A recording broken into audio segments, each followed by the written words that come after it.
Hello, I'm Joe McDonald and this is Big Mac's Battle Blog. Got one sock in the back there and we're stuck in traffic in Kyiv. I've just got into the city, dropped off a friend at his hotel, and now I'm on the way to where I stay. And it's like, oh, how long is it going to take me to get to my place from the hotel? Hour and a fucking half. I can't imagine just how fucking awful it is to drive around Kyiv when there isn't a war on and like the whole population's here. But it's pretty shit. So lots been going on over the last couple of weeks. Let's talk about it. So within a few days of me leaving the military, Operation Spiderweb happened, and that encompasses more, in my opinion, than just the strikes on the intended 5 successful 4 air bases, which removed a lot of Russia's long-range nuclear capability, in the form of the long-range bombers they have that can fire cruise missiles that can carry nuclear warheads and increase the range of the cruise missiles thusly. So that happened. They all the forces of armed forces of Ukraine, or the intelligence directorate of Ukraine, or SBU, not sure who's exactly responsible for which bit. They also attacked a submarine base. We haven't had any more news about what the damage was there. Russia probably won't be too keen to talk about it, although I would suggest that the fact that there's silence means serious damage was actually done. So yeah, that's good. Also, Kaliningrad was attacked, a small attack, but an attack nonetheless. An electrical substation was set ablaze, so just a warning really that yes, we do have forces inside Kaliningrad as well. For those who don't know, Kaliningrad is a small Russian enclave, or little bit of land that is technically Russia, that's in between Poland and Estonia. So yeah, and there's been much more. There's been attacks on trains, although it remains unclear if that was Ukraine or someone else, but significant damage to rails, which is major infrastructure. Railway bridges aren't easy to just replace, especially when there's a broken train stuck on them. So yeah, a tremendous amount has been happening. I have taken part, I did my first ever actual paid media job. I have done some narration for a BBC funded, I guess, program with another production company who makes stuff for the BBC, and that's like a little AI kind of cartoon, I guess, about Operation Spiderweb. So that should be out soon. I believe there's like little clips of it out already on iPlayer on a program called AI Decoded that the BBC do, but since I don't have iPlayer here in Ukraine, I'm not 100% able to confirm that at this time. So yeah, that's sort of where I am. That's what's been going on in the world. What's been going on with me? Well, I've been in Odessa for the last couple of weeks. I got to Kyiv and I've got all these things I need to do or should be doing. I've got a big old list of stuff that I should be doing, and to integrate myself properly as a civilian and look after my health and look after my creative projects and all this kind of stuff. And I got to Kyiv and I just suddenly felt like really fucking overwhelmed. Like I haven't had any actual time off in a long time. My last 2 military holidays were spent in the Netherlands in Kyiv, and quite a lot of that time was spent still doing fundraising, logistics related work. So, it was great to do it, and I'm happy that I did, because especially the Netherlands trip, that helped negotiate nearly €1 million worth of Yamaha generators for the armed forces of Ukraine, and that's a significant contribution. I was able to help make with my friend Rodbout Molgin of Netherlands for Ukraine, and other people with like Protect Ukraine charity, who gave me the car that I'm driving right now. The Netherlands was great, but it also didn't equal actual rest, like not psychological rest, where you're able to just get your thoughts off the war for a minute. So last couple of weeks I've been in Odessa, staying with a friend and his wife. His wife's lovely. She's been cooking for me every day. I've put on quite a bit of weight actually, but that's what 40-year-old blokes do on holiday. They drink and eat barbecue every day and go for non-challenging bits of exercise with the dog. I've been swimming in the sea every day. I think that's really good for me psychologically. Something about just getting in the water every day. Go and wash your soul, basically. So that's been good. There's quite a few other little projects that are starting to happen. One of them is, although it's not quite official yet, I haven't been given an actual bit of paper that says I am yet, but I am now basically the international communications director for Dnipro ice hockey, which is a composite team between Dnipro and Kherson. And unfortunately, the Kherson stadium, we had the ice rink there, was destroyed about 2 months or so ago in a triple airstrike from the Russian invaders. And my friend is one of the managers for this team, who I've just met through the course of my time in Ukraine. So when it happened, I called him and was like, "Oh mate, have you seen what happened? And also, have you been storing other units' military equipment in the warehouse? How come you didn't offer me? We need storage space as well." There's fucking nothing in there, Big Mac. Nothing in there. Like hockey sticks and an ice machine. And, that's it.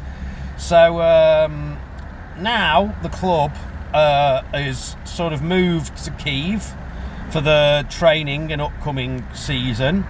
And, most of the guys, most of the players and the young players have all sort of relocated to Kyiv anyway. So we don't really have an adult team, a seniors team at the moment, because a lot of the guys are at war or there's other problems. So what we're focusing on now is the youth teams, of which we have 4, from I think 5 to 7s all the way up to 18 to 21 year olds. And they've got a camp in Czech later on this year. I was hoping to arrange something for one of the youth teams in the Netherlands, and I'm just starting to have negotiations about that now, but I have a feeling it will be very problematic just with getting all the paperwork for the kids. It's difficult to get paperwork for the coaches and parents to accompany the children out of Ukraine, so I may have jumped the gun a little bit there. But what the club needs right now is an 18-seater minibus, so we can move the kids around Kyiv and to other clubs in Ukraine so they can do the training. And we also need some hockey sticks. We need about 30 hockey sticks, some for juniors and some for adult size 21-year-old kids. So if you are part of a hockey team, or if you're one of the guys in the Netherlands who's already sort of aware, like the Protect Ukraine guys and Netherlands for Ukraine guys, this is sort of my announcement on what the shift is, because unfortunately arranging another hockey training camp with accommodation for 15 to 30 Ukrainian kids in the Netherlands this year is probably a bit much for us.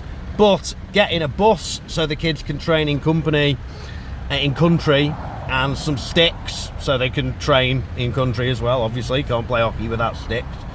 And opening friendly diplomatic negotiations between us and these Netherlands clubs, so you know, they can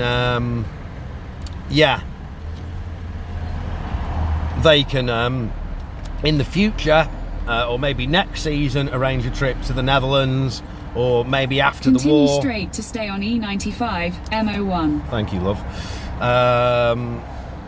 Then that will be a good thing. So that's one of the things. Other thing with the hockey club is we are trying to create, as many other teams it would appear in Ukraine are as well, a disabled ski sled ice hockey team.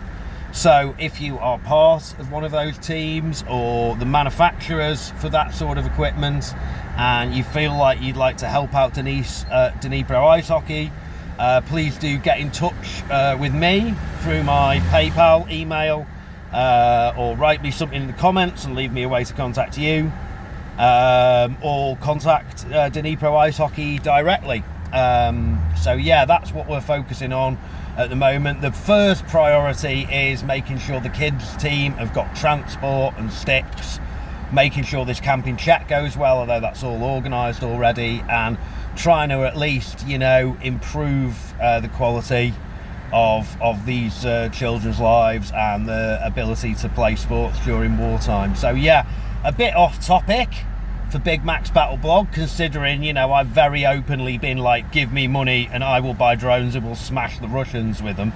You know, that's what I do. But, you know,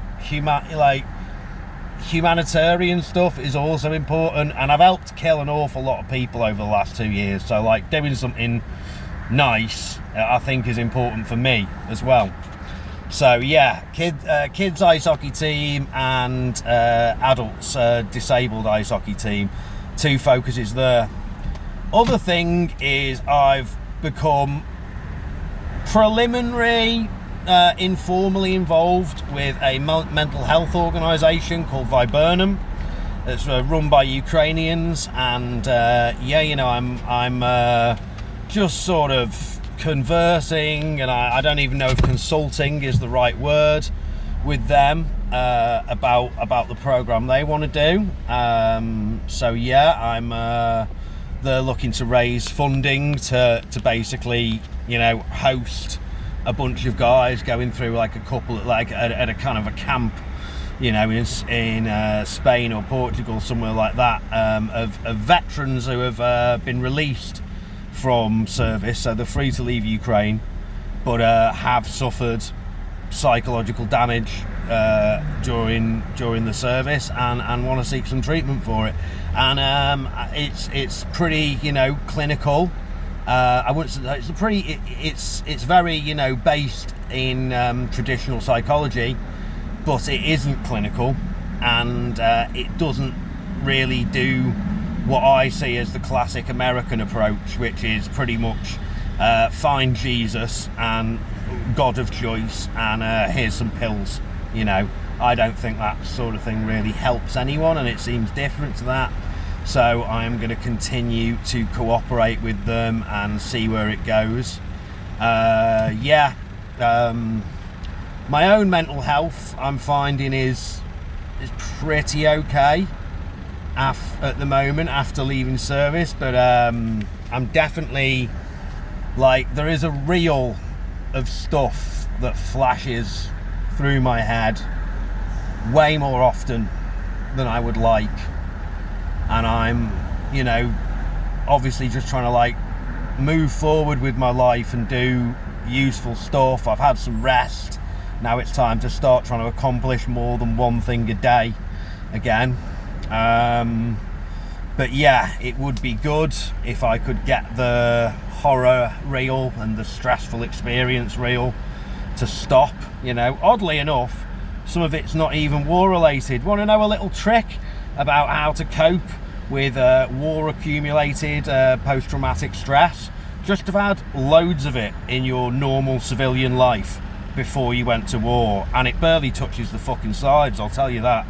So yeah, so, you know, going to be doing some work on myself as the modern people say.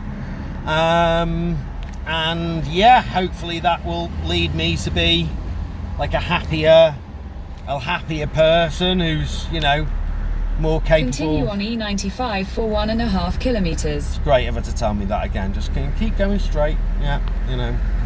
I suppose you've got to feel like she's needed. So yeah, that's about it really at the moment.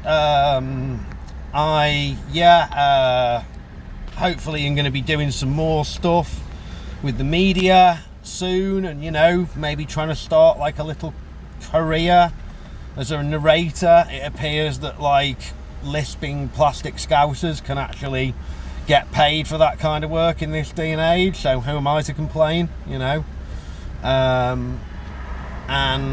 Yeah, you know, we'll see where that goes. Anyway, just thought I'd make a video because like I have the time and I want to get back into things now. And it's goodbye from me, Joe McDonald at Big Match Battle Blog, and as always from me and one sock to our pro-Russian and Vacnik listeners, Idi Nohoy Zalupa.